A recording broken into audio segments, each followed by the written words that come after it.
Hey guys, how you doing out there today? Welcome to the channel. If you're new, thanks for dropping by. If you're a regular viewer, appreciate you very much. It's great to see you guys as usual. And here I am today with my daily content about sneakers. We've got a great shoe. I'm really happy to bring this one because I've had my sneaker channel for, I don't know, like 18 months or something like that, a little bit more than that. And I remember when the K54s came around the first time, for me, it was a great learning experience. And we got to talk about those guys. These right here, it's the Jordan 8s that dropped last year. And that's going to be a big feature in this video because we have to compare what last year's model looks like in comparison to this year's model. So it's a big learning experience for me last year. Really enjoyed looking at that sneaker, but also looking at the tournament behind that sneaker. And then here we are today, 12 months later, and everything's changed. Absolutely everything's changed. What's going on with the K54 tournament? What's going on with this shoe? Now that this shoe is going to be dropping, does that mean that the tournament's going to be happening? It's a big if, a big question mark hanging over the tournament, bit of a question mark hanging over the shoe, but the shoe itself has a ton of details on it that are well worth looking at. So without further ado, we're going to get into this sort of two-part video. One, to talk about the tournament, whether that's going ahead, and all the important details in relation to that. And two, having a close-up look at this right here, the Nike Air Jordan 6 K54. This is the Talking About a 23 Sneaker channel, Talking About a 23 Sneaker channel des. Mainichi Absuru no de Mainichi Mite Kudasai. And every single day from Tokyo, Japan, I bring you content about upcoming sneaker releases, sneaker news, and sneaker reviews. So check in every single day to find out what's going on. And today we've got a great shoe. It's a really nice looking shoe. It has one feature on it that people might not have caught at first glance. I should say it has one feature off it that people might have not have caught at first glance, but there's something you're looking at, it's a bit funky there, and I'll tell you what that is when we get into the shoe later in this video. But first we want to talk about the tournament, which usually happens right in the center of Paris, almost at the foot of the Eiffel Tower, every single year for the last X number of years. I can't remember how many it's been, but it's quite a lot. Now yesterday we talked about the Drew League, and here are the Drew League Air Force Ones that will be dropping, even though the Drew League definitely is cancelled this year, and that's a league based out of Los Angeles, and it's, you know, pro-am sort of style, whereas the K54 guys, they're a street kind of basketball league that goes on in Paris, like I say, in the sort of shadow almost of the Eiffel Tower, and it's really established. The Jordan brand sponsors it, just like the Jordan brand sponsors the Drew League. Big tournament, lots of stuff going on, dunk contests and stuff like that. But what's going on this year, 2020, the year of coronavirus, everything seems to be cancelled very clearly, openly. Olympics pushed back 1 year, NBA season sort of cancelled and then kicking off again in Disney World, is it, or Disneyland? And the Premier League in the UK football sort of stopped for a while and starting up again already behind closed doors. Behind closed doors seems to be a buzzword right now. But in terms of the K54, nothing, not a peep, zero. I've checked out as many places I possibly could. Their Facebook page, 2019, splattered all over it. Their YouTube page, kind of 2017 more than anything else. 2019, nothing. 2020, their actual homepage, just a whole lot of 2019 and nothing about 2020. And the thing with 2019 and the K54 is, I mean, you're looking at it right now, is how colourful it was. That's the homepage right there. Very, very colourful. It's lots of, those, what are they called now? Prime colours. That's the word I'm looking for. Really rich, very much, in my opinion, very African influenced colours. And then here we are today with this Jordan 6 coming in. I'll put up the Jordan 8 first, last year's one, because you can see that colourful motif splattered all along the back half of that shoe. And then if we come across to today's one, you can see a totally different vibe. It's all earth tones this year. A big change to what they had going on last year. What that goes with, who knows? I mean, last year it was all about those colours, and there was apparel, there were shorts, there were tops, there were shirts. It's all over the homepage and everything. That colour scheme ran right through the tournament. So you've got to assume that this earth tone Air Jordan 6 also would have been like the theme of the tournament this year, but we don't know because there's nothing, not a peep. And it'd be nice to know either way if they're actually just going to axe this thing or if they're still trying to put it on. I mean, even if they said watch this space, we're still trying to work this out. But nothing at the moment from my end of things. I haven't been able to see anything. And if you know more than me, please definitely let us all know in the comments down below what's going on with the K54, because it's a great tournament, big news in the calendar, especially once the NBA season's usually finished, but not this year.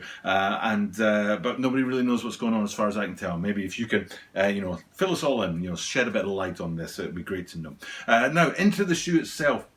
A couple of really important features. I sort of hinted earlier in the video at something missing. I said there's something off of the shoe that's missing, and maybe you're looking at it and you've got it straight away and you're just like, whoa, that's missing, that's unusual. Or maybe you're looking at it and you're like, there's something a little funky, a little off about that 6, but I can't put my finger on it. And what I'll do is I'll show you what it is on these infrared Jordan 6s here, because they're the classic colorway for the 6s. You know, every one of the Jordans basically has that one signature colorway that everybody goes after.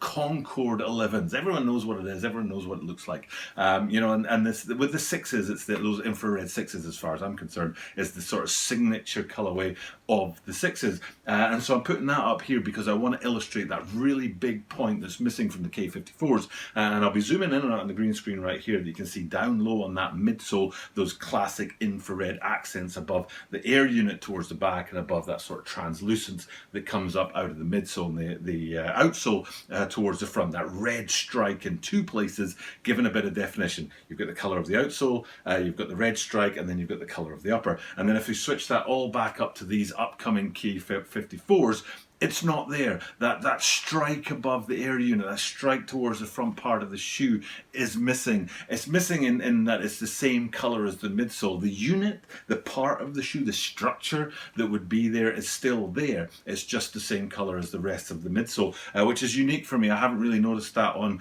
6s much, if ever, to be honest. I mean, you might be able to tell me in the comments down below, they did that on the XYZ 6 from 2004 or something like that.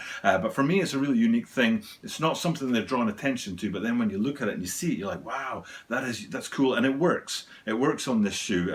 You know, if you took the infrared hits off the infrared 6s, you'd be like, ooh, that's odd. But on these guys, it actually works out and it really fits in with the pattern above, and it fits in with my favorite thing about these shoes, because I am always hyper super critical about gum soles. They have to be just right, otherwise I hammer them. I do not like it. I remember one of the first videos I did for the channel was an Air Jordan 4. I can't remember what it's called now, but it's like a laser black upper with laser detailing on it in black as well, so the detailing didn't really pop. And that, something cracking away on my balcony over there, I thought it was an earthquake. And that gum sole on that shoe, I was just like, no, that's not a good thing. It just doesn't fit with the aesthetic of the whole shoe, the narrative of the whole shoe. These guys right here, that's what I'm talking about. This is a gum sole that deserves to be on this shoe. It totally matches the upper, absolutely beautiful. It's seamless. The upper sort of flows into that outsole perfectly, and hopefully I've got the outsole up here. I'm not 100% sure, but I'm going to go with no. I don't think there's any translucence on there, which is unusual for an Air Jordan 6. Usually those panels fore and aft have that translucence, sometimes icy blue, and they fade to yellow. Very critical of that. People have been down the years, but all I'm seeing is 2 different colors, but neither of them, they're both tans, both kind of that gum sole, but neither of them look translucent to me. So but hopefully I'm right about that. If I'm wrong about that, apologies. Set me straight in the comments down below. And then other things to look at. There's, like I said, there's a lot of great stuff on this shoe. One of my favorite parts in it, as well as the balance between the front and the back of the shoe up on the top line, up at the collar there. And specifically what I'm talking about is the lace lock at the front and the pull tab at the back, both with that infrared hit, especially since that's the only place on the shoe that has that kind of pop of color, whereas everything else is those earth tones. It's a really cool balance. Hopefully I'm showing you it really nicely here, and you can see the way the lace lock and the pull tab on the back sort of balance each other out. If one had been there and not the other, either one of them, it would have looked a bit odd and sort of lopsided and unbalanced, but you can see what a good job they've done sort of balancing it out there. And then staying with that, I'll go, I could go with either one, but I think I'll stay with the pull tabs on the back, and we'll drop down from them and have a look at the branding on the back of the shoe, because this is 2 of the most important things, the branding on the heel, and then we'll get to the tongues in a minute, because they've got mismatched branding on the back. I think I'm right in saying it's got Nike Air on one embroidered, and I'm right in saying it's brown embroidery on that tan background, which gives a really nice contrast to the colours. So Nike Air on one, and then you go over to the other and you've got that basketball with a little tail coming out the bottom to give it that Q shape to go with the K54. Very cool mismatched branding on the back of these guys, and exactly the same feature when you come around to the front and you look at the laces, but instead of it being Nike Air like it is on the heel, what you've got up there on the tongue is a Jumpman, and then on the other tongue, that Q again, that sort of basketball with a little little tail at the end to give that Q effect. Very, very cool if you're asking me. Let's come out and have a look at the whole thing. I've not really talked about the design of the upper much other than to say it's those earth tones, but it's a very cool looking shoe. Usually, all disclosure and all that, I'm not a huge fan of the 6, 7, 8 kind of era in the Jordan lines. I would happily jump from 5 to 9 as far as I'm concerned, but that's because, for me, it's because these guys 6, 7 and 8 were more sort of like sporty, whereas 5 and 9, that heavy leather feel to them, it wasn't there with 6, 7 and 8. 6, 7 and 8 is very sort of light and bouncy, whereas the other ones are kind of sort of substantial, and that's my preference, but that's just me. But this shoe is very, very clean. If I was going to go for a 6, this might be it.